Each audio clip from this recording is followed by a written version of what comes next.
Well, hello, Miss Jess. How are you? I'm good. Thank you so much for having me on your podcast. Factor. With total disclosure, we have been, for everyone listening, we've just been talking offline. We forgot we were even about to record a podcast. I think we've been chatting for like 20 minutes. So anyway, now we're going official. So welcome. So where are you joining us from today? I'm joining you from my office at Vantis Institute right here in Newport Beach. Nice. Well, we're so excited to have you. I've been looking forward to this podcast.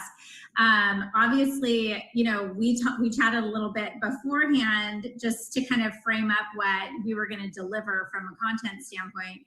And I have so enjoyed how this, conversation really took us a little bit off track, but I think our listeners are really going to appreciate some of the stuff that we're going to dig into today. But before we really get into the nuts and bolts, I want to, I already kind of gave a bio about you, and I want to hear from your perspective a little bit more about who you are. Tell us about what you do, kind of set the stage for today.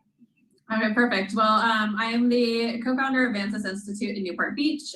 We specialize in non-surgical hair restoration and paramedical pigmentation. So basically, I got my start in plastic surgery doing scar camouflage, which is medical tattooing. So I did that for about 10 years, in addition to being a surgical tech there, which taught me a lot. And then I wanted to kind of branch out. So I was looking into other forms of using my pigmentation skills. So I went to England. I wanted to train with the guy who invented SMP, just because I know the hair loss industry is a huge market that I wanted to tap in. So explain what SMP is for us, break it down. Oh yeah, okay. So scalp micro-pigmentation, SMP, is basically a pigmentation, so a form of a tattoo that you can apply to the head, and it is targeted towards bald people. So when you've lost all your hair, it gives the appearance of a 5 o'clock shadow. So what I was hoping to do with that is, I know a lot of people have hair transplant surgeries and stuff here, is to apply that towards people with hair loss, not necessarily bald heads. It's not a very common look, at least in Orange County. So I wanted to train with the best, and then see what I could take back here. But we ran into some challenges with that because obviously the procedure is meant for bald people. And so when I did try to apply it, and actually rewinding a little bit, there were certain things I didn't agree with, with the training, because that's one of the benefits I think of having a medical background is understanding anatomy a little bit more, and also just what people want. But they basically take black ink and they dilute it on a grayscale to make it look like a shadow effect. So because of my experience with like all neutral skin tone pigments, I wanted to actually do color matching to the hair. So I'm really familiar with doing modifiers and how pigment pulls under the dermis. So I wanted to take that technique, but with my pigment knowledge, and apply it to people with hair and make it look like people had a full head of hair without having to shave their head. So, ran into some challenges with it not taking at first. The pigment was fading really fast. I couldn't understand why. But I knew I was on to something good. So basically what we did is we partnered basically with some experts in their own field. I knew this was, I needed to seek expert help with it. And so we partnered with, or we have him on our board of advisors, Dr. Carson Bruns, really smart guy. He's a PhD in nanotechnology. He's on the research lab for Colorado University. And they study pigments, inks, and tattooing and how it could be applied in a medical way. So he's invented a lot of really cool stuff about pigments that detect UV exposure. They're working on stuff for sugar levels for diabetics. I mean, it's just crazy, his knowledge and things. Yeah, so, I believe in collaborating with people who are experts in their own fields to advise you on stuff. So once we started bringing on more experts to kind of collaborate with the idea that I had, we were able to counteract the fading. What we had actually determined is that bald heads, this is why SMP does not work on people with hair, even though a lot of people attempt it. Bald heads don't have the same vascularity as people with hair follicles do. And so there's an immune response that happens with pigment where it literally eats the pigment up. Because it's trying to prevent infection. So we had to counteract that. And we actually came out with a protocol and developing a pigment that wasn't prone to those same things. So we've been able to beat all the things that, the hurdles that we came to. And now we're doing a procedure called VFR. So it's Vantis follicle replication, and we are creating the appearance of new hair growth on the scalp. So whether it's like receding hairline, crown, any type of hair thinning, we basically make it look like you have a full head of hair. I love you're so passionate. Following in your brain, your journey. You're like, we did this and brought this person in and did this and did that. So like for someone like me who's just kind of lame when it comes to the clinical stuff, I'm just all about the outcome. I always have thought, and certainly obviously I have experience working in the aesthetic space, so I have grasp over different modalities or techniques or things for hair regrowth.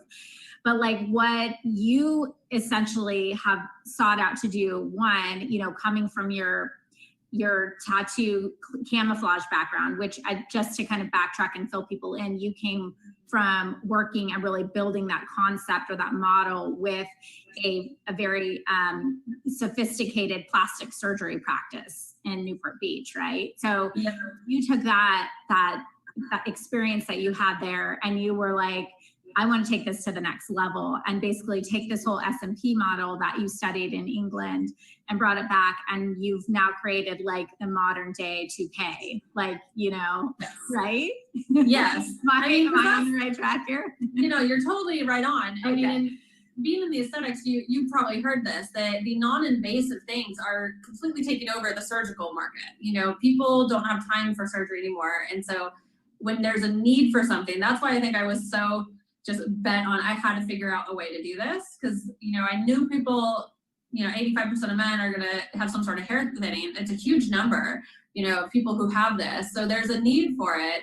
And if they don't want surgery, the other options, are stuff like, the PRPs and all that stuff. It's good, but it's not a visible result immediately, so right. It's finding that in between a hair transplant, which is obviously a dramatic result, but it's a lot of recovery, versus these kind of therapeutic things that maybe not have a visual result right away. So I wanted to give a non-invasive option for people who want a result, don't want downtime, don't have time for recovery, and then just kind of want to go on with their life. Well, and which is like the sweet spot for everything, and the way that we do business, we think, we operate today, right? As human beings, we want convenience, we want a result, and we want really great luxurious outcomes at an affordable price. Let's just face it, and we can get it, right?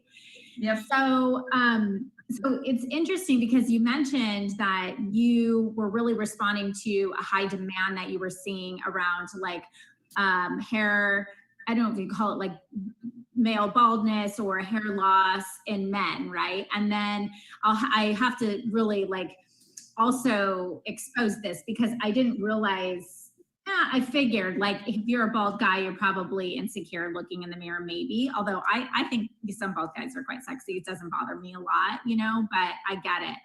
But right when we started working together, I brought in a friend of mine who she woke up literally one morning and she had lost, a chunk of hair, like around the back of her. She just went to like wash her hair and felt, I don't even know how to describe like the size of a small brick almost, like across the back of her head.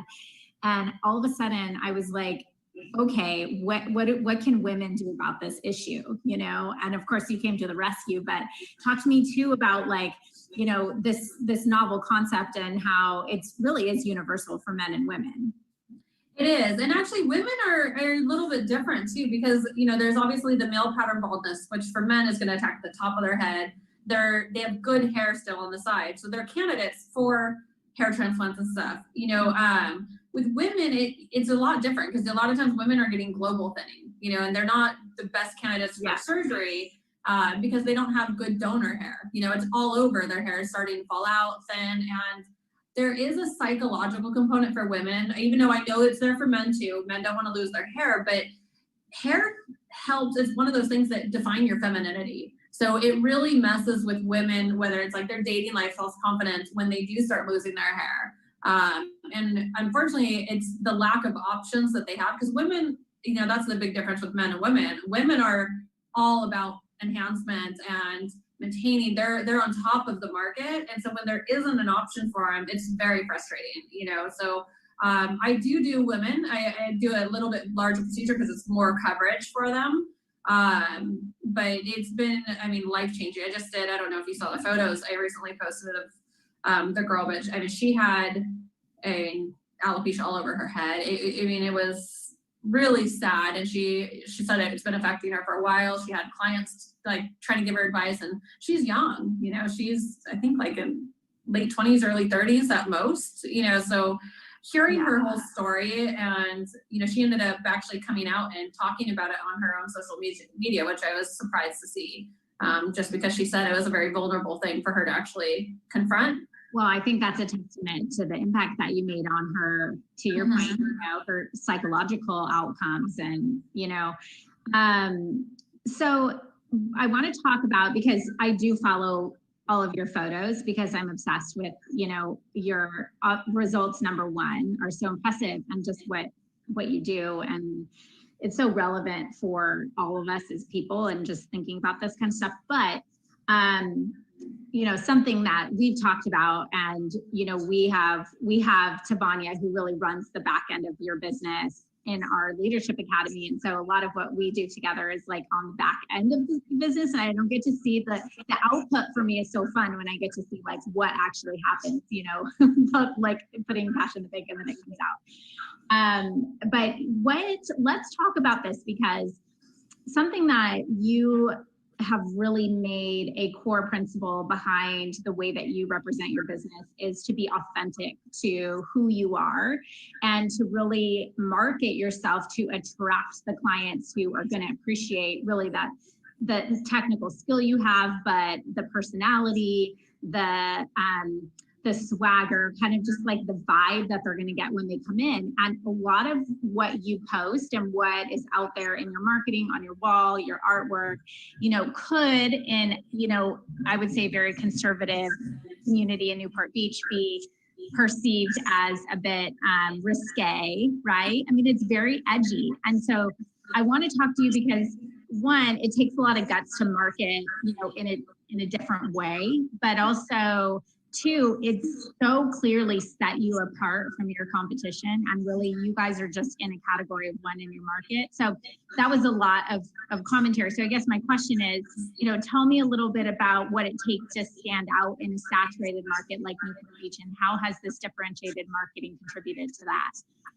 Yeah, I actually like that question, because that is so true. And I see everybody falling into the same thing, you know, that if you're going to be in a certain market, then you kind of mirror what everyone else is doing, and you're never going to get ahead that way. You know, you're just always going to be spinning your wheels. And so, you know, one thing I will say I was really blessed with is, you know, when you do work in plastic surgery, there's this community there that, you know, like I think with doctors, I mean, they spend so long in school, they have all this, you know, pride with them. And so when social media took over, you know, a lot of the stuff that people social media is, for doctors, there's this like borderline of being unethical by posting certain stuff, you know, because you really want to protect patient privacy. And then, but social media wants to see everything. I mean, they want everything in the open, you know, it's hard for people to cross over that. And I think we kind of saw that. It was, you know, even from start, when I first got hired in plastic surgery to the very end, how much we evolved,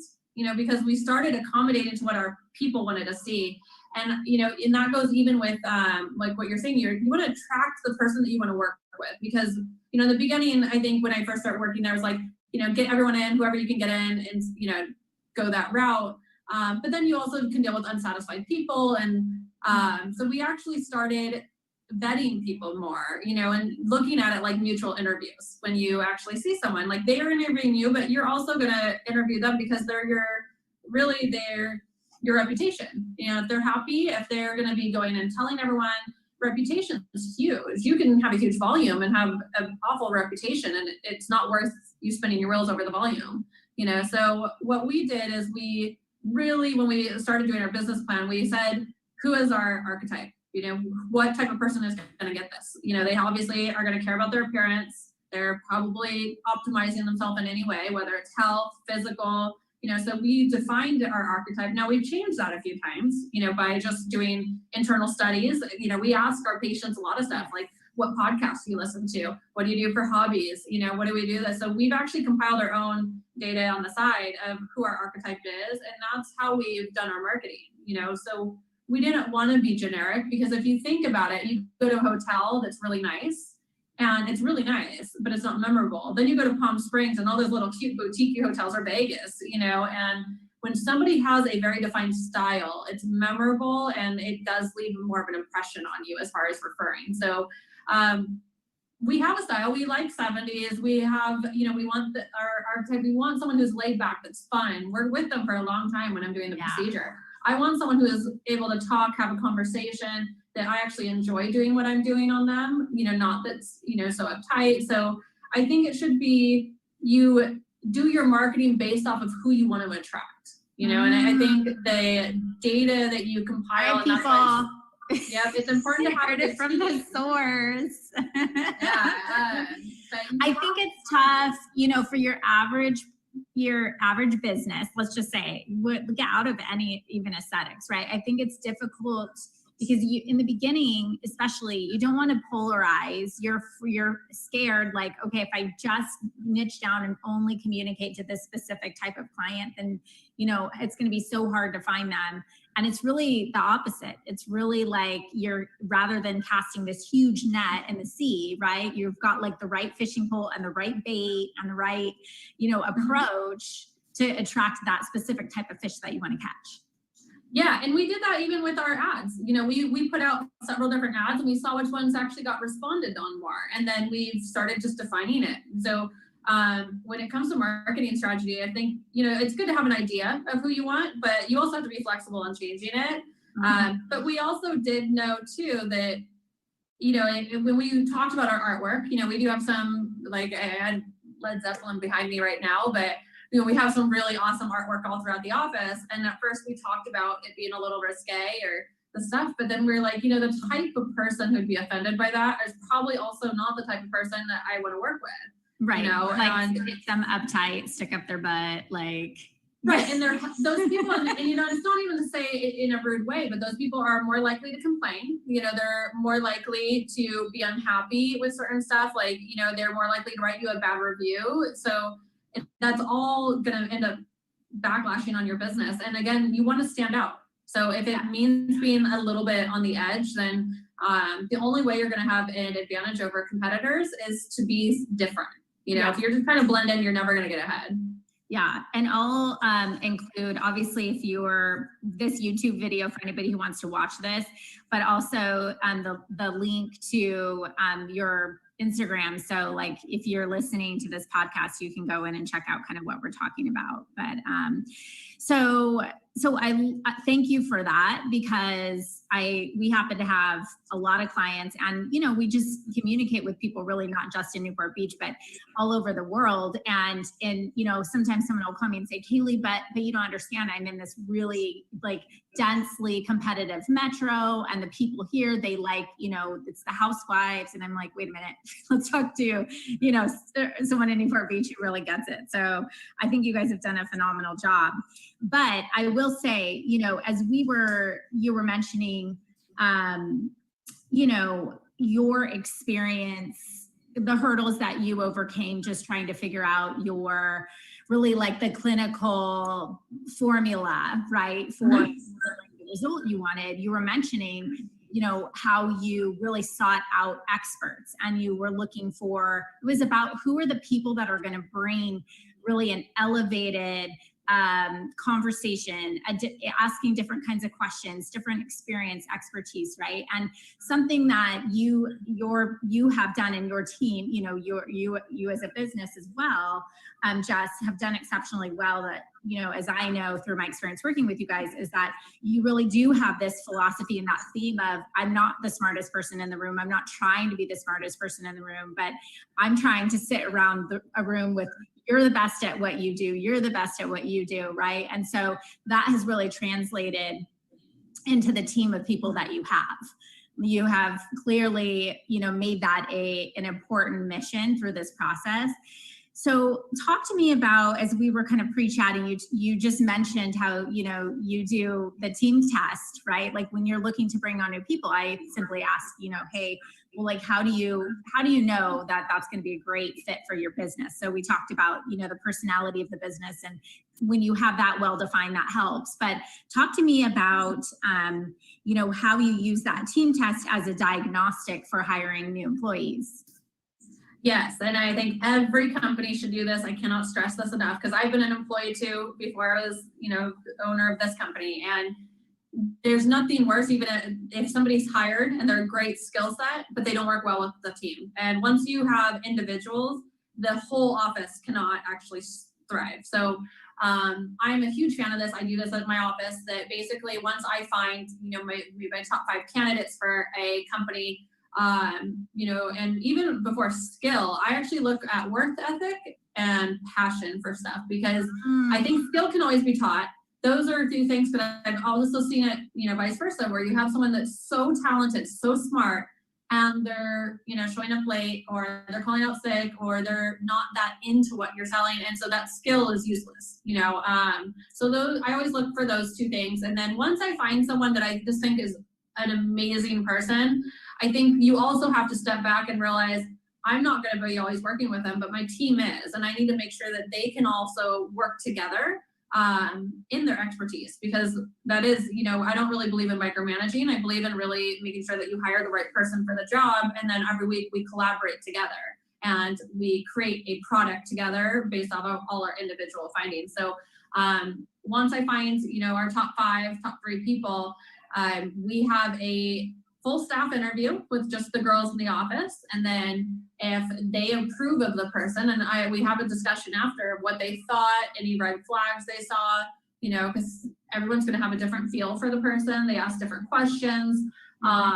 We try to make it as relaxed for the person interviewing as possible too, so it doesn't seem like an interrogation, but usually we'll have coffee and just kind of chat what they think, and just to get more of a vibe from them. And then so that's second interview. And then third interview, then I have a meet with my business partners and also make sure that they think it's a good fit for the company. And at the end of that, then we all collaborate and decide together on a hire, pros and cons for everyone. Right. I think that this is such an obvious thing for someone like you, who clearly you're like, I know that it doesn't matter. This could be the most incredible person to me, but if someone on my team isn't going to get along with them, or they're not going to be able to collaborate or contribute, I'm not going to be able to. You're only as strong as like your weakest link, And so I think hiring for passion is that's an invaluable quote unquote skill, that I feel passionate and I'm going to do the work. Like, when you're not there and you turn your back, right? You believe that person's going to be already committed, excited, willing to kind of figure it out on their own because they're passionate about the cause for the business, your vision. Yeah.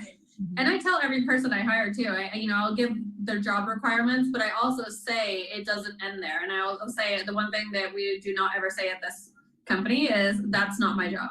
I don't care if it's janitorial stuff.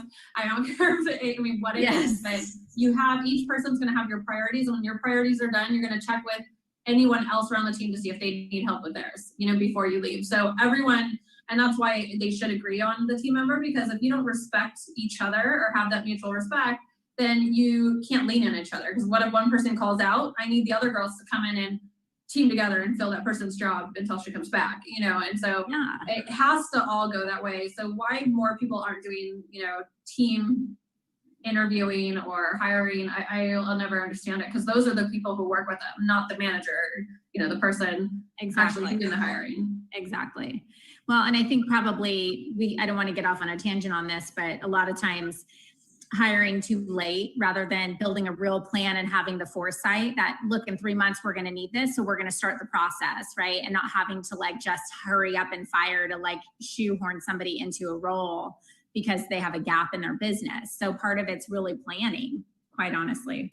Right.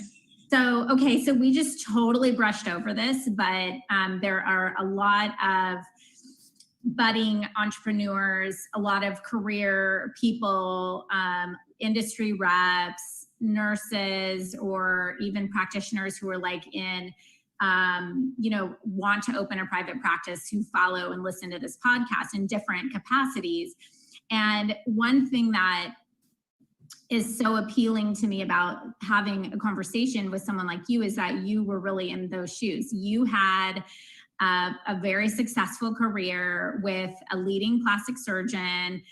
You were making, a ton of money. You were comfortable, but you had this little burning desire inside that you knew you were meant for more. You knew that there was opportunity for you to serve people in this special way, right? And this gap in the market. And so for us on the outside, we're like, well, duh, you're so smart. And, you're obviously such a go-getter, like you can do it. But when it's us, it's not that easy to make that move.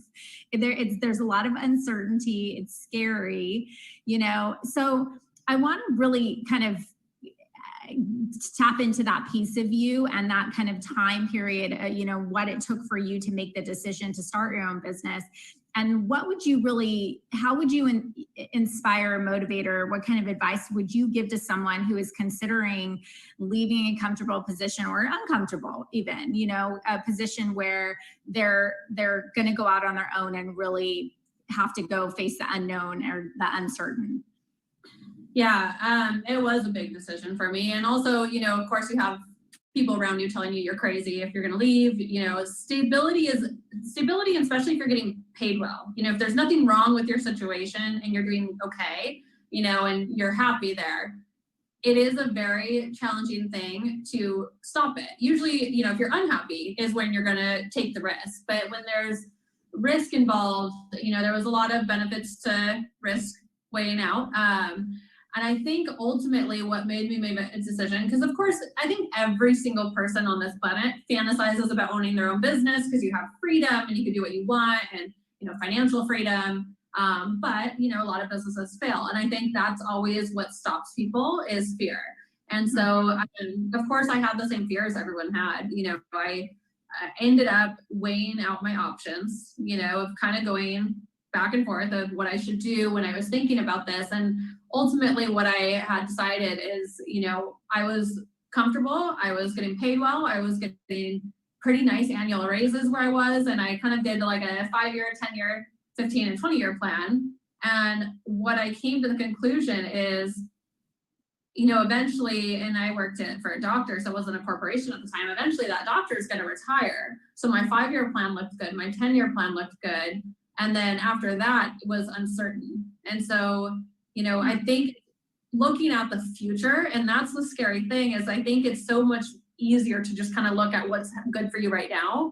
And then I started thinking, okay, well, after the 10-year plan, I'm going to be older, and it's a lot harder to do career changes later in life than it is now, and so if I was going to take a leap, it might as well be now. And I think every successful entrepreneur says that very few people at least took leaps without fear of failure. I think it's how you interpret fear of failure, of just being, like, I am going to fail. There's going to be things that I'm going to fail at. And it's how you use those failures to get ahead, just be like, okay, take it. And now how do I learn from this and move forward? You have to have the drive to keep on going. And we've taken it, obviously we have a 1-year plan, a 5-year plan, for the company, but we also do a 1-day and a 1-week plan. And I think that's super helpful, especially with COVID, everything happening, is you need to be able to reset, those short-term goals. Because if you're so focusing on the long-term goal, any little stumble, failure that comes your way, it's going to be very discouraging. And we haven't let that happen. And, I think it's been super beneficial, because I'm thankful to say we're still open and thriving. And even during this whole lockdown, we've actually used it to benefit, in marketing strategies and ways to reset for those 1- and 5-year plans. So take the risk, before you're too old and have regrets. It's worthwhile. You always want to be going towards what you ultimately want in life, and don't leave it as a fantasy. But it's how you accept failure. Some people get really hard on themselves, and I think we just take a failure and try to turn it into a positive, and we've been great with that. Right. My son this morning, he was outside skateboarding and he came in, he said, Mom, I did an ollie. And I'm like, oh, awesome job. And he said, well, I oofed like 10 times. And I said, well, if you aren't, that's like, wait, that's his word for like, ate it, you know? And I said, well, if you ain't oofing, you ain't skating, or, you know, whatever. And he said, you know what? And he's 8. And he's like, no, that's part of it, Mom. The oofing is like part of, like, you're just going to completely like destroy your body. It's just part of learning to skate. Like you expect to oof. And I was thinking about that, and that was such, you know, the parallels for life, you know, what we could consider failures, right? In our business and our life and the decisions we make. But what stands out to me about what you said is that you felt the fear, but you used it as fuel. You used it as this pain that I'm feeling, this uncertainty, this scariness that I fear. I'm not going to let that stop me.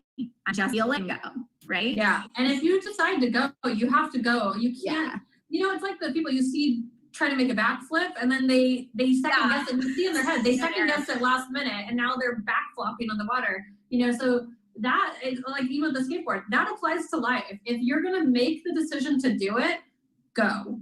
Like, do not doubt yourself, because even if you get a failure, you just have to know in advance, you're going to fail and you're going to keep on going. And I think if you have that mentality, there's no way you're not going to get ahead. Yeah. You know, the only thing that's going to determine getting ahead is just the time frame it takes to get there, but you'll eventually get there.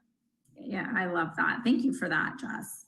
So, so tell me, what about, I just want, you know, to kind of like sum you up, you know, I don't know how, I know you're young. I don't know how old you are, but I do love that. I agree with you. I think when you're younger, you have less to lose, right? There's less, you know, responsibility, but I also think it is harder to have that confidence and faith in yourself when you're younger. You know, I've found that, I'm not 100, but I found that like as I've aged, I've just become more comfortable in my own skin. I've cared less about what other people think, and I've become more confident in making decisions. But I'm interested in hearing, you know, what is the best compliment that you've ever received? I wouldn't know what the best compliment is, but I will say one thing that almost kind of makes me a little bit happy, that I don't even know if it's a compliment, is, you know, with everything currently going on, I've had a couple of my friends who own businesses, and like, I can't believe you guys have survived and are still like thriving forward. And I think that's kind of, you know, and it's a weird thing to say, because I know so many people are failing who have been open for 10 years. You know, it's a really sad time we're in right now. And I think that's where I was saying with how you take failures, if you can try to capitalize on it and don't just let life happen to you, if you just keep on pushing forward. I think I like that also because this particular person who said it to me was also the person who said I was crazy for leaving my other job. You know, so it was almost like feel good that told you so. You're like, eh. So I think that's kind of, it was like that, like, I'm doing something right, you know, and I'm surprising people. And I think that's kind of where you want to be, is, you know, even if people doubt you, I think that's the best thing, is to show anybody who doubted your vision, you know, that nothing's going to stop you. And I mean, so it was a weird thing to say as a compliment, but it made me happy. It's a huge compliment, and it would make me happy too. And I agree, I'm the same way. You know, when somebody puts, I mean, you know, nobody like intends to put you down, but when someone sort of questions me, or, you know, puts me in that position where I have to prove to them, that's like, it's like unleashing me on a different level. It's like, shouldn't have done that. I know. You shouldn't have done that. Watch out, right? So what's next for you? What do you know, I know I see these wheels turning, like you're not, it's like, okay, cool. And, you know, you've got the business momentum going. You guys have good traction. It's early still, but like, what's next for Jess? Yeah, we actually have a lot of stuff in the works right now. So we're currently looking to expand the board of advisors. So we're looking for like a top dermatologist, you know, for some stuff that we have in the works, you know, that I can't talk too much on, but we did file right before COVID happened. We actually got to file for a worldwide patent on something that will be coming out within the year. So that will be really exciting when we can release that. And then we also took this time, you know, during shutdowns we basically, as I said, we had a reset, obviously, because we weren't physically able to do stuff. So we spent this whole time with marketing strategy on kind of where we're going to go, if we're going to open more practices up, which initially was the plan. And I think what we have started actually dabbling into is a training academy for the scar camouflage, for the hair, for really everything, to kind of just get them out there more, because 70% of our clients are actually flying out of state to come get the procedure. So there's a need in other states. And so we've actually already had people inquire about doing training once we're able to gather. So we're able to get together a full training manual, full training videos, an online course. We have everything set for fly-in program.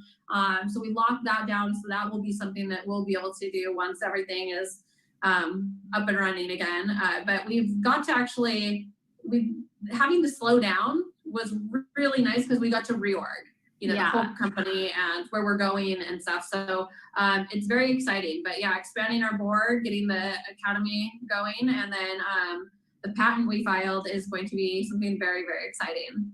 Awesome. Well, I'm really proud of what you have done, especially during this downtime, where you could have just stuck your head in the sand and waited it out, but you guys didn't. So, all right. So signature question on the podcast. What does the fierce factor mean to you?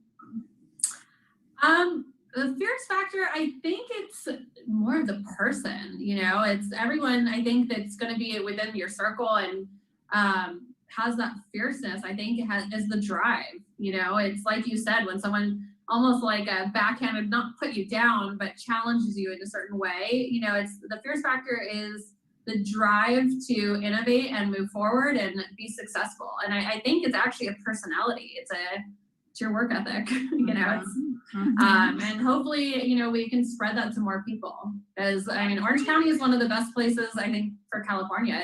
It's LA, it's the success of LA without the ego, so there's so much opportunity here in Orange County, and I'm very thankful that we started here. Yes. Oh, you guys will do fantastic. And I couldn't agree more. I think it's totally within you, right? Whatever, anything starts from within. The answers are there. All right, Jess, any final thoughts for our listeners? And also, if they want to learn more about working with you, how can they find you? Yeah, so well, thank you so much for having me on the podcast too. If they want to find us, we do have vantisinstitute.com, and then I have two separate Instagrams. So Vantis Institute is for the hair restoration, and then all my scars I do on Oslo, VOSLO_, and that is more for the scar camouflage, more like the aesthetic medical side. They can contact me or view photos on there if they have any questions. Awesome. Thank you so much for your time today and for the inspiration. I know that our listeners are probably, I took a whole page and a half of notes myself. So I guarantee that there's so many pearls to take away. So I'm excited. Congratulations on all the success. Awesome. Well, thank you. And I hope you have a wonderful week. Bye.